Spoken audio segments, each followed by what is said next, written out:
Hello, and welcome back to another episode of Bad Lit Friends, the writing podcast that still barely knows what it's doing. I'm your host, Kirk Rafferty, and this is my co-host. I am Meagan Thompson-Mann. And this week, we are doing what we believe, depending on how long we get to in this outline, part 1 of 2 of a mini series on let's call it the author industrial complex. So this is Kirk's idea, so you can blame him, but I actually think it's a good idea. It's all the various directions that authors get tugged in, all the various expectations that other people and industries have of authors, how they war with each other, and how potentially you might find peace in Yeah. the middle of all of this. If you are a writer and you think that you are going crazy, uh You could be. you could be. This is probably why. It's true. We're just validating whatever psychosis that you happen to be Look, suffering under. our listeners, a lot of them are writers. The more we validate them, the more they'll come back and listen. That's right. And they will tell their friends, and then eventually we will have enough That's right. subscribers to start getting that HelloFresh money. So, if you think you're crazy, take it from us. You are crazy. Absolutely. Yeah. Absolutely. That's okay. You're amongst friends, bad lit Mhm. friends even. Yeah. So, how's your writing going, Kirk? I am really close to finishing up edits on my book that I mentioned that my plan is to self-publish, and I'm pretty close to the end. I'm probably gonna go just make one more final pass through it just to catch anything, but I'm probably gonna set it aside for a few weeks before I do that. So I feel like I'm gonna start getting back to writing maybe this weekend. So it is currently, Friday, May 8th, that we're recording this podcast. So tomorrow I might get back, or I might take the weekend off. I don't know yet. How's yours going? So, I am almost done with my third to last chapter. I think tomorrow I will probably finish it up after a Costco run. Very exciting. And then I'm only going to have 2 chapters left, which is like I'm simultaneously looking forward to finishing this book and also kind of sad that I'm Mhm. not going to be writing it anymore because I've enjoyed being in this world, but hey, that's okay. I got 2 more volumes teed up. I felt that way exactly when I finished both my first and second books. It was very hard writing the end. I don't write the end. I know I a know. lot of people do. I don't write the end. You know, that last I ended it on an M dash. No, I didn't. That Okay, last Claude. yeah, how awesome would that be though? No, typing in that final period just kinda sets with you and yeah, so I I get that. think because I had written the end of book 1 halfway through writing the book, Mm. I didn't have that kind of the end feeling until I finished the first full edit of the book, which took me 2 months, Yeah, and then I felt it. I've heard some writers will go in and write their end. Even some writers write it first, right? They know exactly how they want their book to end and they write it. That's never set really well with me. I always feel like the end for me anyway has to be the actual last thing I write for that book. I feel like I owe it to the spirit of the book. I get it. Mine was just accidental, because of the Mhm. weird way I was writing this book. You don't have to apologize. No, well, I'm not apologizing for anything. You're wrong, Look, but you don't have to I'm apologize. American. Being American means never having to say you're sorry, right? Apparently. Apparently. But I am looking forward to writing the end and then starting editing it. And before we started recording, I was telling Kirk that my plan is to have this is very ambitious. Have this to my beta readers, one of whom I think is listening right now. Thank you, Laura B, as always. Friend of the show. Friend of the show, super friend of the show, by September, and then try to be querying around Thanksgiving, which is scary, but exciting. And I'm still, whacking away with book 1. I got a bunch of queries out, Mhm. just floating out there in the wild, just waiting to hear anything, just in limbo with 10 right now. So if you're listening, agents, you can reject it. It's cool. I mean, it'll hurt, but it's cool. Don't give them ideas. I just want some closure. So, I have this fantasy, right? I have this fantasy. This is my fantasy. So, my wedding is, a month and 2 days from today that we're recording, and my fantasy is that as I am exchanging vows with Shane, there's a buzz in my handbag, which is off to one side, of course, So in your fantasy, you've got your cell phone with you at the altar. in a bag Yeah. to one Okay. side. Okay. You are a true querying writer.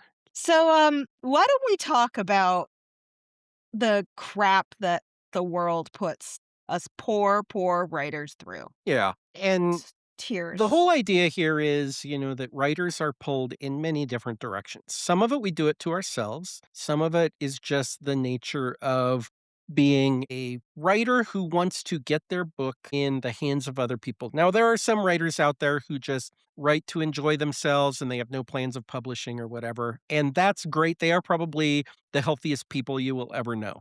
The rest of us have the ego enough to decide that we want people to read what we have written, and we pay the price for that. And so I guess the first thing that we'll talk about is the book versus the brand. Mm.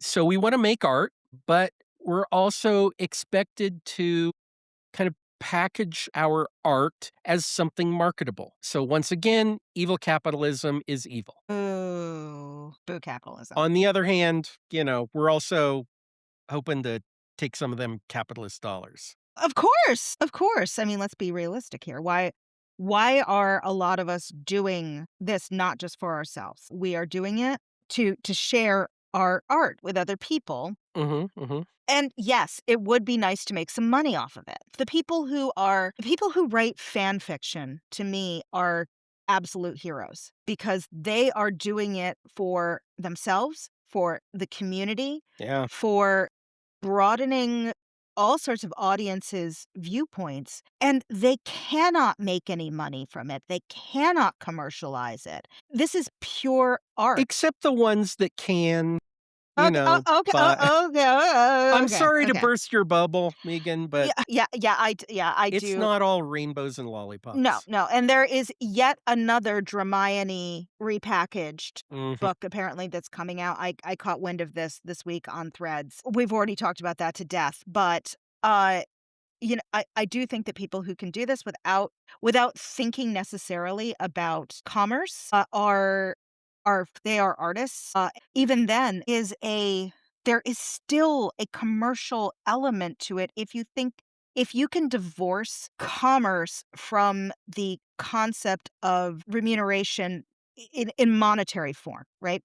So you can get remuneration in terms of community support, kudos, all of these kinds of things, which you don't have to have money change hands, but you're still having to package yourself and make yourself palatable because if you're not, you're probably an older man writing difficult literary fiction Mhm. and, you've been writing it for 40 or 50 years and, whatever your books are gonna sell. For a lot of the rest of us, we have to tweak ourselves, our product, our outlook, and shape them and mold them into positions that we may not necessarily feel comfortable with. And this makes us no different from other artists who absolutely have always had to do this over Sure, sure. centuries of time. It still sucks, though. So let me ask you this. When you set down to write a book, bearing in mind that you're probably going to query for an agent or you're going to think of getting it into people's hands in some way, right? Mhm.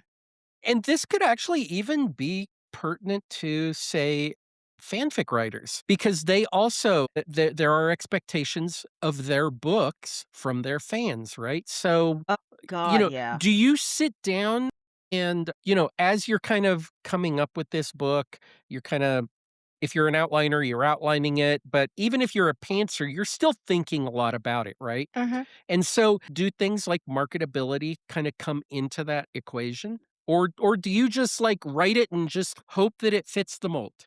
I think for a lot of people, myself included, when you start doing this writing thing a little bit more seriously. You probably aren't at first thinking about that because you've been writing for yourself, for to some extent probably, so it's not in your mind, but if you're out there engaging with other writers, you start picking it up pretty quickly. Did not I mean, I was outside all of this bookishness until about 3/4 of the way through writing my first book. So I was just doing whatever the hell I wanted for myself and for my writing group. And so I didn't care. I had no expectations. Book I feel 2, like totally that's different.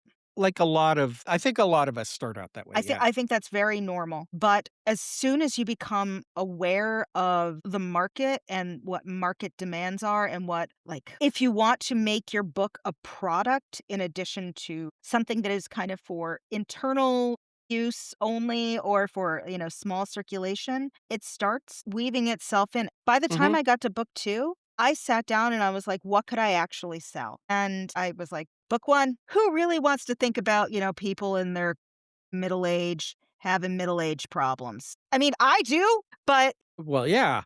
you know what people like? Young, sexy people having young, sexy problems. And I kind of went there.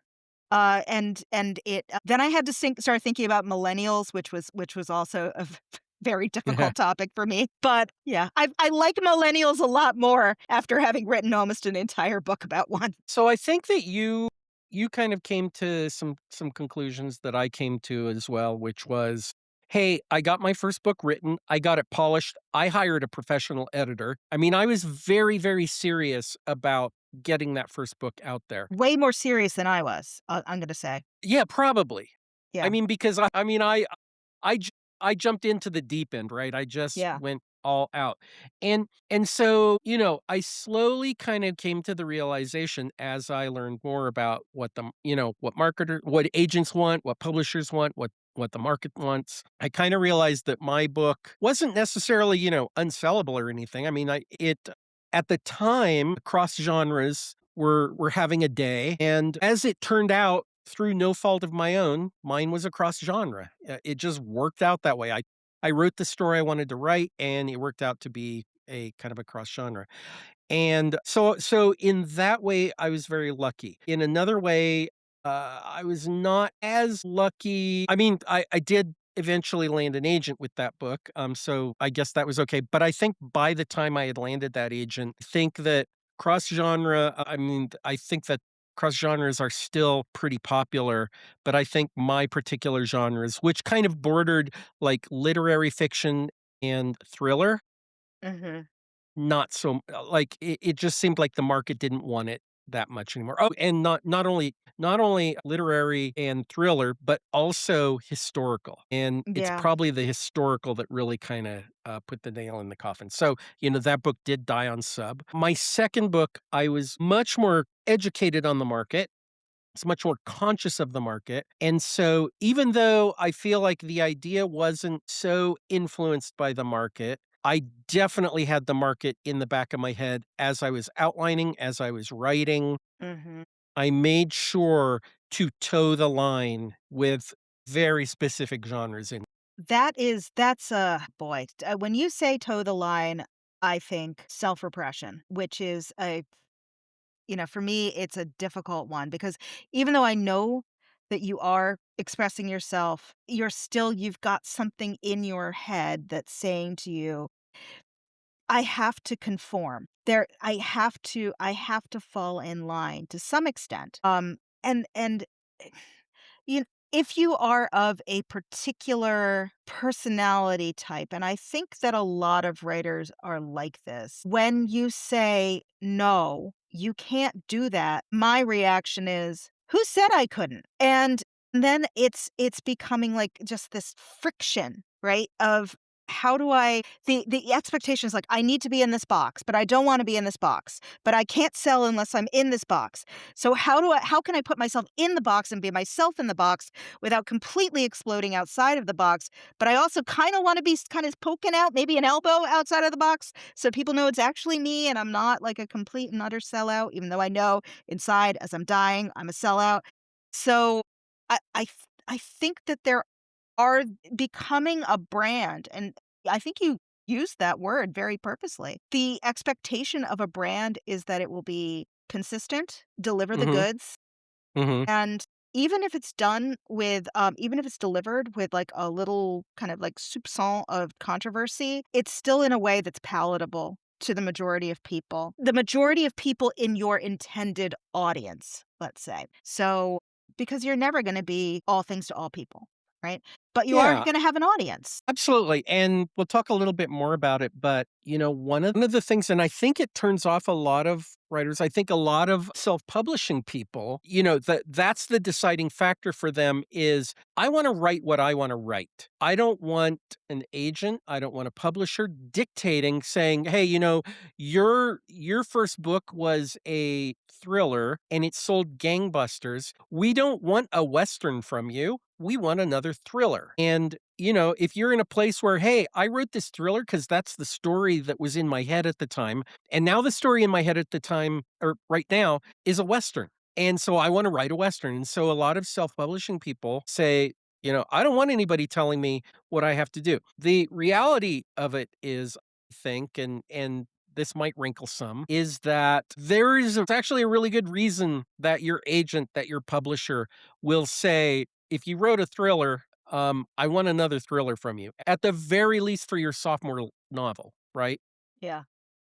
And that simply is if I see Kirk Rafferty on a shelf and I took a chance on that first book and I really liked it, the next time I see Kirk Rafferty on a shelf, I'm very liable to pick it up and say, "Wow, cool, another thriller." And then if there's a cowboy on it, I'm gonna be like, "Is this like another Kirk Rafferty? It's a Like what the hell's" cowboy thriller.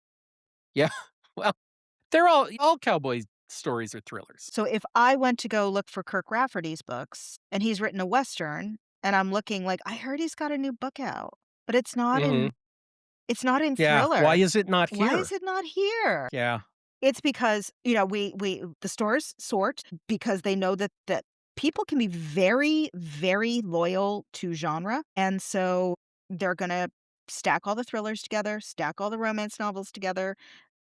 yeah. There won't always be perfect fit within along those shelves, but close enough. And, readers are loyal to authors as well, but they have expectations. And again, these are kind of the directions that we're pulled in. So if I'm loyal to Kirk Rafferty, I'm loyal because I really like that thriller that he wrote, and I expect that the next thing from him will be thriller or at the very worst thriller adjacent, right? Mhm, Now, here's an example of an author that kind of broke the mold because a lot of writers can break out of that. And even under their own name, and we'll talk about pen names later, but Kate Quinn started out writing historicals, that took place in like ancient Greece or something, right? She then went on to write and historical, like, more modern historical thrillers, like, The Diamond Eye, for example, is about a sniper in World War II. Her latest book takes place in a magical library. So, she has kind of crossed Kate Quinn, gets to write the kind of books that she wants to write because she has built up such a loyal following that she can do what most of us cannot do at this point in her career, which is, "I'm gonna write a book and you're gonna read it because you like Kate Quinn books." yeah. Most of us are not there. Most of us will never be there. Sorry. Yeah. I took this into account when making a decision about what to write after I finished book 2 and finished editing, Mhm. because I wanted to write the political satire, but I also am like, it's got a male protagonist, it's a political satire, Yeah. political media satire. Do you wanna be the political satire author for the rest of your No, I career? do Yeah. not. I have Yeah. 1 book on it. That's it. It is and then, the only other thing that I had a sort of political domestic thriller that with, like, a tiny bit of satire in it that was considering, like, trad wives, but now there's, this big trad wife book out right now, which is getting people all hot and bothered, and I'm like, maybe by the time I get around to whatever number book that is, book 13 or whatever, that furore will have died down. But I'm like, I don't write domestic fiction. Like, I write something totally different. And this is a very weird mashup of genres. And I'm like, maybe that's not where I want to go first. Maybe I want to stay in this shoot. That sucks that I had to make that kind of calculus and be like, Yeah. I don't want to write the book that I actually want to write. I want to stay in my lane for a little while longer and at least try. And of course, I mean, all of these things to some extent are within a trad pub sphere, but Mhm. even self publishing people are affected by this as well. Sure. So yeah, if they know that they're looking for, women's fiction and all of a sudden and you're self-publishing and there's so much great self-pub women's fiction out there, and then you decide, "Huh, I wanna read political satire," you're going to lose a big chunk of your audience who are like, "Why do I wanna read about some, like, asshole man fucking Yeah. shit up on a, reality TV show? No, thank you." The great thing about self-publishing is, you get to make the rules. What you don't get to make, though, is the reality. So if you decide, "Hey, I've written 2 thriller books, but I've had this magical fantasy book in my head for a long time, and I'm gonna release I'm gonna write that magical fantasy book." I can almost guarantee your sales are gonna drop on that 3rd one. It is just how people work. You see a name, you get attached to that author, you have certain expectations, and it sucks. In an ideal universe, we could just write a book and they say, "Oh, cool, a Kirk Rafferty book." Uh, don't even care about the genre, but, like you mentioned earlier, people are very faithful to genres. They do have favorite authors, but, that only goes so far. They're not gonna go on that journey with me if I go from thriller to, magical fantasy. Yeah, I mean, you people are like, I only read sci-fi," or "I mostly read sci-fi," and their favorite sci-fi author, new sci-fi author who's maybe published 1 or 2 books, as you say, suddenly is like, "I need to live, my real life now, and I actually, write Amish clean romances." I mean, it's, actually this past week, I found out that there is such a thing as Amish thrillers, so Yeah, yeah. yeah. So They're actually very popular, yeah. yeah, I know. But yeah, be ready that you might be out there on your lonesome, and that might be totally okay. But I think this kind of feeds in a little bit to what we were talking about before we started. And we were talking about, being a writer these days means Mhm. being an influencer.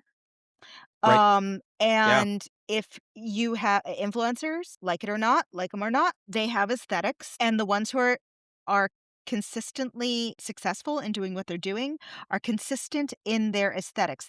Those aesthetics can change over time, but they are incremental changes. They are Mhm, not mhm. overnight because when those things happen overnight, their fans see it immediately, and a lot of them just go, I never even knew you. I feel betrayed." So even if you are living your truth by changing to the thing that you always wanted to do, you have to be ready for blowback. That sucks. Mhm, It mhm. totally, totally sucks, right? Here's the perfect example. Bad Lit Friends, we decide that we're going to be a cooking podcast, right? We're not gonna do right well, guess what? We've lost 100% of our audience. Well, maybe not 100%. Maybe there's, 2% of them that are like, "Okay, yeah, I like cooking too." My But, mom will listen. Yeah. people listen to this podcast because they like really terrible writing takes. Yes, they do. They do. Yes. Yes. They like to hear us get a little unhinged. And could we be unhinged about cooking? 100%. I Yes, don't doubt it. we I think could. we could carry We this could. off. I It's also, and maybe it's our truth. Maybe we really are underneath it all a Right. cooking podcast. But we Can I have a tell you something? brand. No, Dino go ahead. nuggets get a bad rap. Not arguing with you. Okay, see? I would not put them S tier, but I'd probably put them a solid like A minus. Do like me a dino nugget. I will Yeah, say this yeah. though, the chicken tendies at Whole Foods from the Hot Bar in Brentwood, very disappointing, extremely disappointing, even when you get a little side of ranch. Not Yeah, good. Not That's no good. good. Let Sorry. me tell you something, if you're gonna do dino nuggets properly, though, you need to use a, what's a little air fryer. Oh, yeah, You yeah. need to use an air fryer. That's the secret. We've just lost our entire audience. Right, we've lost everybody. Point proven, see? Welcome We back will to Bad Lit Friends. we will lose our entire audience just to prove a point. Yeah, so we choose what we talk about, and they have to be the things that we wanna talk about. Sure. But they also have to be relevant. If we want to court writers, for example, we can't, if we we could talk about writing Elizabethan poetry, but I'll get good Regina luck with on that. again. I know, We can right? talk about No, it. we would get an audience, it would be a very small, very specific audience. Mhm. So before we started this podcast, we kinda sat down and we said, like, we wanna talk about writers who are going through the process of trying to get our books into people's hands. And so at the time, you were a querying writer. Yes. Now we are once again both querying writers, Mhm. but and one of us is considering self-pubbing, but we're still within that kind of globe. Yeah, and we're like a lot of our listeners, so I feel like we can like, I'm connected to them, not just Yeah. that they connect to us, but I feel like I connect with them. So this is Both like of us a have 0 sales, so, yeah, that connects with a lot of writers. it does. It really does. The day that one of us, becomes huge and, we're showing up to, record in our faux sables, That's right, maybe faux, that's I right. will point it out. I am anti natural fur, but I do like a faux sable, I will be honest. And actually, I think I'd look great in faux ermine, but You know what? This is an audio-only podcast, so it would be completely wasted. it doesn't have to be. Here's what I'm gonna do. When I'm huge and I'm New York Times bestseller list and everything like that, I'm actually gonna hire a voiceover to replace me. That's what I'm gonna do. You'll probably be recording with, I I ca don't know. Liam somebody. Neeson. Yeah, there you go. There we Yeah, go. that's the Me kind of and Liam money I'm gonna be earning. Liam Neeson money. Liam Neeson money. Yeah, actually, You and Liam but he's gonna say, "I'm Kirk Rafferty." I can live with this That's the deal, yeah. because I want a career, and either they Yeah, are absolutely. criticisms of other people, or they are criticisms of the industry, or they are viewpoints that I have that other people would think are toxic. I may not think they're toxic, but I know that there are enough people who would feel uncomfortable with them or not understand Sure. the nuance.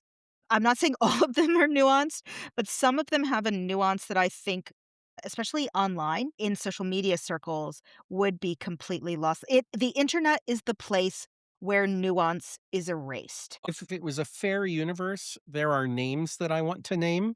Mm, There are experiences that I would like to share. mhm. There are There and, is gossip that we yeah, cannot share there that are we hear there are about that we're like, takes that "Damn." I would like to get out there. Yeah, yeah, it's Yeah, nuts. but, it was But we don't.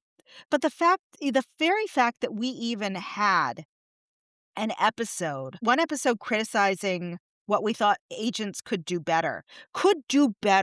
I mean, like, I was thinking about 'em, like, we couched it in these, like, really kinda comfy terms, like, "You've got a hard job, but maybe you could do this a little bit better because we want a career." Or we came for big publishing when we were talking about Shy Girl. But what were we aiming at?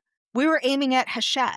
Right? We Mhm, were aiming at mhm. one of the big guys, and we're, like, smaller than that, so it doesn't even matter. We're so conscious of these things.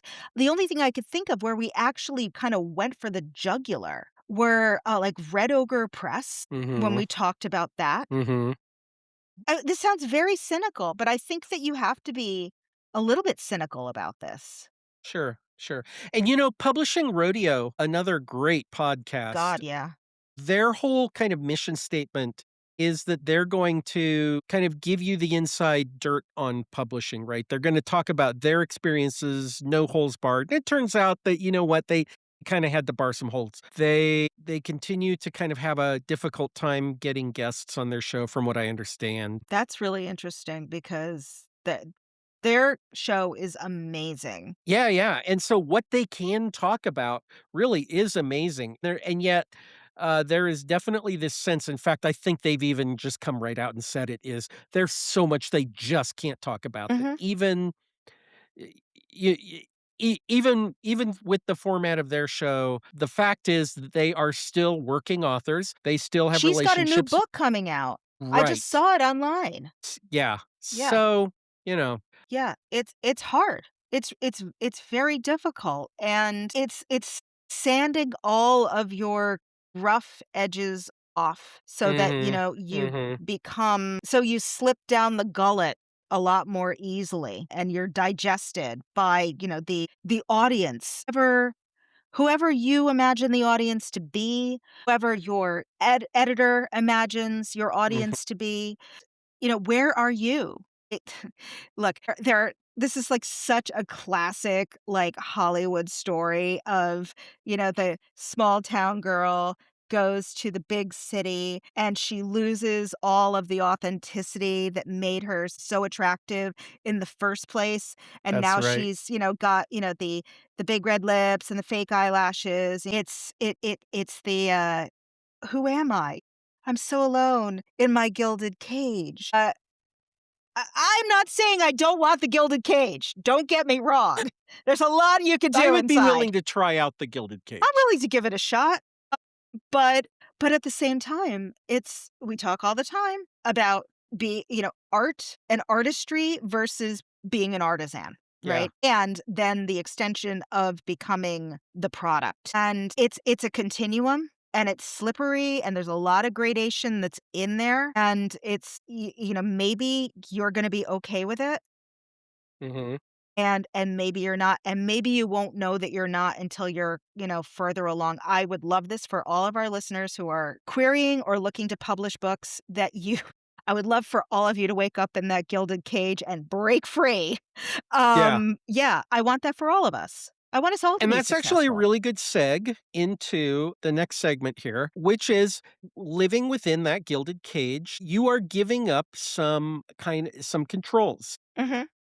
And we like to joke that, publishers, agents, whoever in the industry is wants you to be writing something. They want you to write something unique, but they also want you to write something that is exactly the same as everything else. We touched a little bit about that on, you have to be able to write within a genre. But what I'm really talking about is, so I wrote down as just kind of a made up example. We want we want Hunger Games, but we want it different enough that it's not Hunger Games, but it needs to be Hunger Games. You Yeah, see what I'm saying here? We yeah. want a female main character that is a really good archer, Mhm. pitted up against deadly state-sponsored games. But but But don't but but don't but make it but too but much. it's not in it's in 17th century France, or it's not so Western. It's you're Thai, make it in Thailand. Yeah. And it's like, "Hi, I'm a third generation Thai American. I don't know that I'm the right person to write about this." Like, "You're Thai." And yeah, I think some genres and subgenres lend But themselves more to this. sadly, I think a lot of publishers would be like, "Can you make it a little less ethnic?"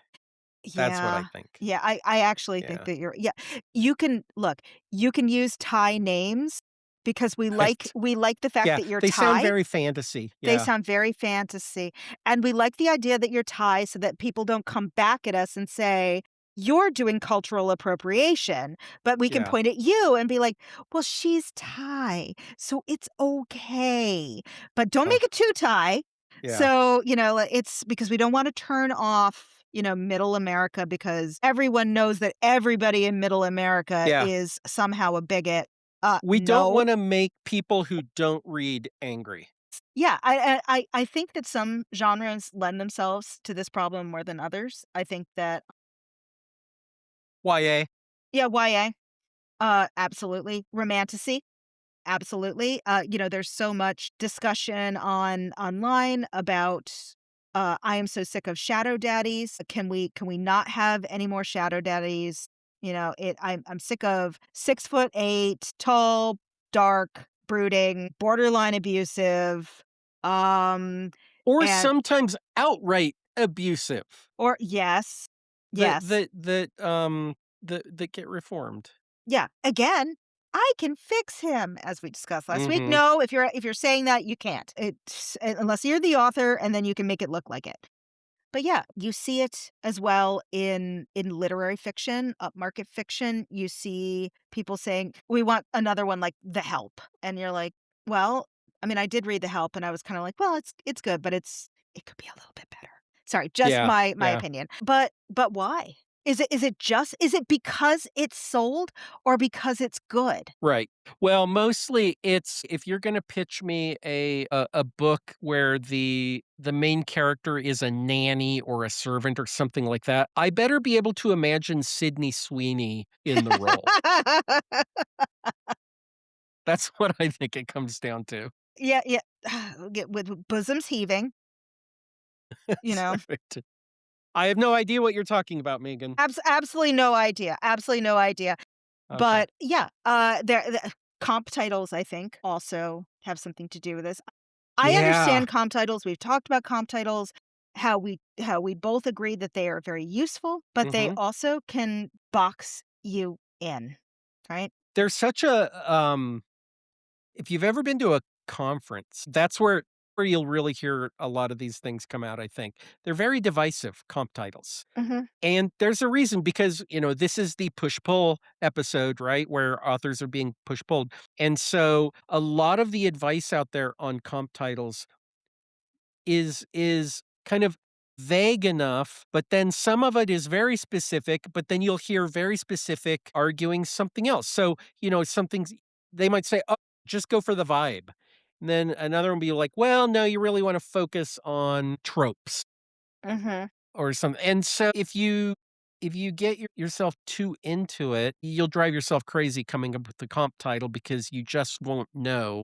Now we have an episode on comp titles, don't We we? do, and Yeah, so I stand by my position that one of the best ways to think about comp titles is to think about your book being on a table with other books and exactly. what would it be around. Exactly.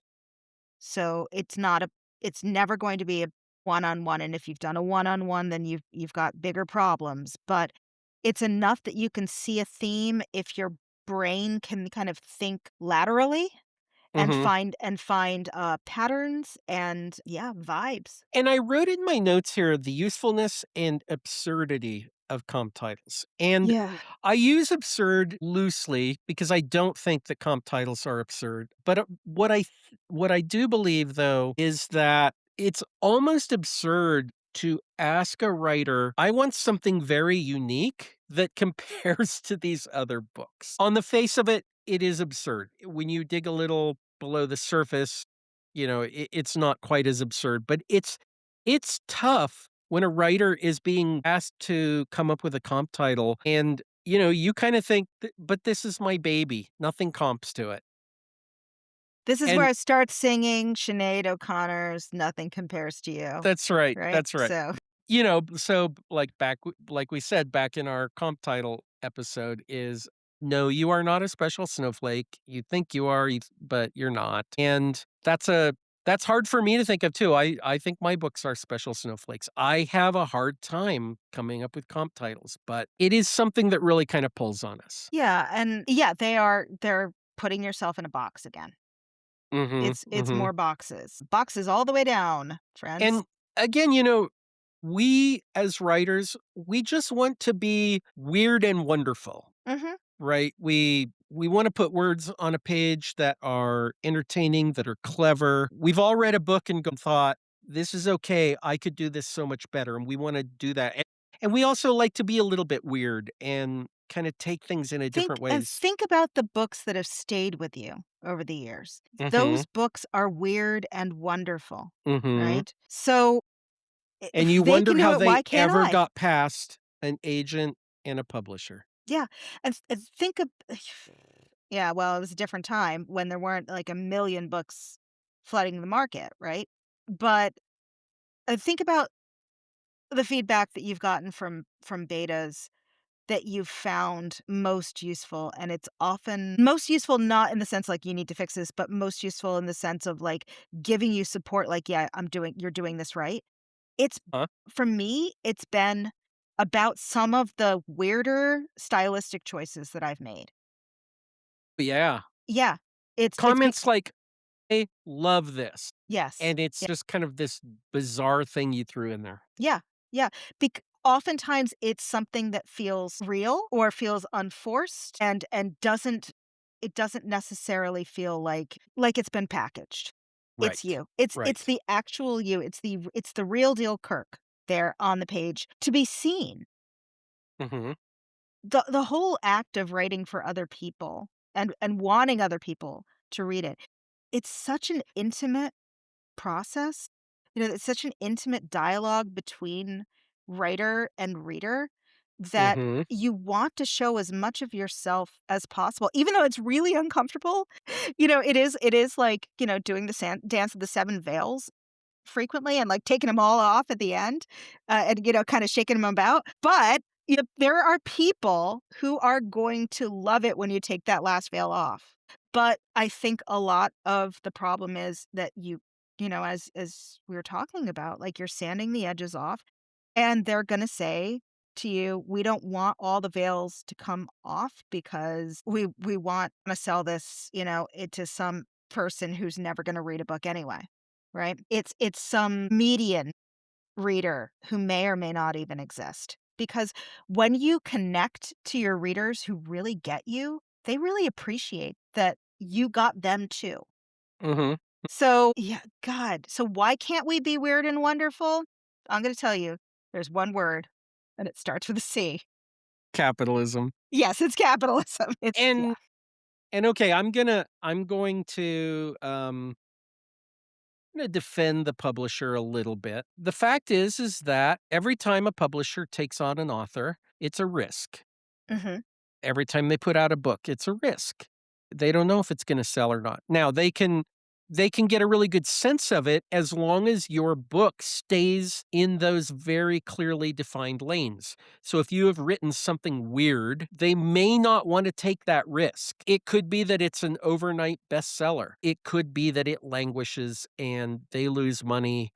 They lose gobs of money. So I totally get it. Publishing is a business. We're all here to make money. The author wants to make money. The publisher wants to make money.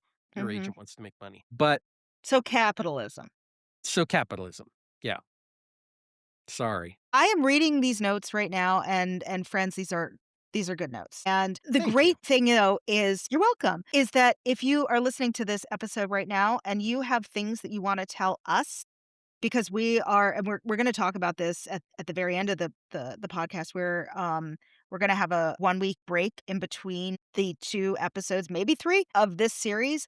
Bring them to us. We would love to talk about what you wanna talk about. So, if you have things where you wanna think about you want us to talk and think about the unrealistic or realistic expectations that external forces and players are bringing to writers, we'd love to talk about it. Yeah, Um, absolutely. interactive. Speaking of being interactive and in a very creepy way, let's do some hot goss. Yeah, let's do it. So, there is a poster on Threads. What do you call a poster on Threads? A threader? I don't know. A threaditor? God, no. Threatening. God. In this case, threatening. Threatening. So, this post has actually been removed. I think he may have had a little, like, "Ooh," moment. Anyway, there was an agent, who posted a link to another thread where the original thread poster posted the first couple of lines of his query letter, and it was something along the lines of, I am a poisoner, and this letter is laced with a poison to which only I have the antidote. If you request, I'll send you the cure along with my full. Well, the agent who received this letter was not particularly impressed and indeed felt a little Yeah. threatened. And Yeah. other agents had said that they had received this very same letter, and others said that they had received similar letters from other querying authors over the years. I will point out that the original underlying poster was a man, and the agents who were commenting were all women, and they then were all talking about how they have to deal with this kind of threatening bullshit all the time. And I think that's really what it came from. So here's my guess. I didn't see the original post. I don't know who it was. Here's my guess. They're probably querying a like a murder mystery Yes, they were. or Yes. something. Okay. So A and thriller, I so think, so of they're some setting a variety. vibe, right? Yes. I'm in no way defending this because it's not defensible. I'll also point out that unless he was querying, one of these old guard agents, he was querying either through Query Tracker or email, so there was no possibility of an actual poison being on the site. Yeah. Yeah. Having said that, you and I are in a writing group where one of the writers in there is a literary agent, and she has shared some of the bullshit that she gets, and let me tell you, some of it is scary. Mhm. Some of it is just unbelievable that a person who who needs a literary agent would say something like this. Yeah, it's so Um, aggressive. It's so the unbelievably aggressive. agents really get some just nasty stuff out there. And so, on the one hand, I get the impulse to be a little clever like this. I wish that this querying writer had thought about it a little bit longer and kind of realized that, yeah, it's darkly funny, but it's not appropriate. Yeah, I think as well that it was in the first person present, this query letter, Mhm. which is kind of a Well, I don't know how uncon else you would do it's an it if you're gonna do it. Like, unconventional don't do it's it. an unconventional approach to a query letter Yeah. in the first place, to make it first person, whether present or past, right? But there is an immediacy of opening a message that says something like that, even though like, the context is like, "This is all safe, it's a query letter, whatever." It still reads like a threat, you Yeah. know? And It's you don't know who you're querying, and you don't know what their past is, and you don't right. know what their triggers are. This It could is be unintentionally terrible. threatening. Here's what I'll say too is, yes, we are in a creative profession, but a query letter is a professional letter. And as badly as we would want to kind of make ourselves stand out, a query letter is not the place to stand out like this. Mhm. You want your story to do the standing out for you, Yeah. not this. Look, It was a bad call. It was a really there are bad call. many, many places to be an edgelord on the internet. I So know. many. So, so many. Maybe not bring it to Query Tracker. Like, I don't know. Yeah. It was tasteless. Yeah, And yeah. okay, I will say that maybe for the right person, this will hit in the right way, but you still have to have the goods with your manuscript.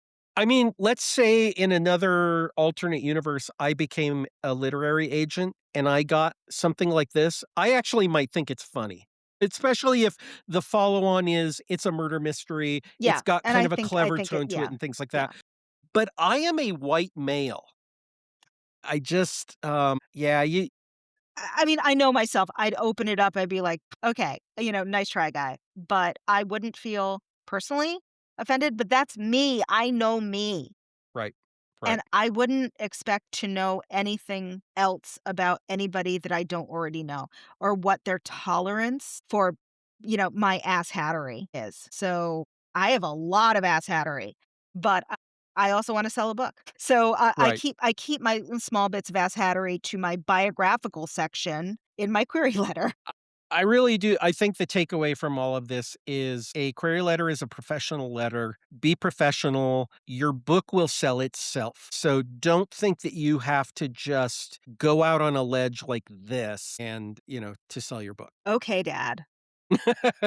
So, I am psyched to keep talking about this. I think this is such I an am too. interesting conversation that we've been having about authors being pulled in so many different directions. But next week, I will not be here. You will not be I here. will not be here.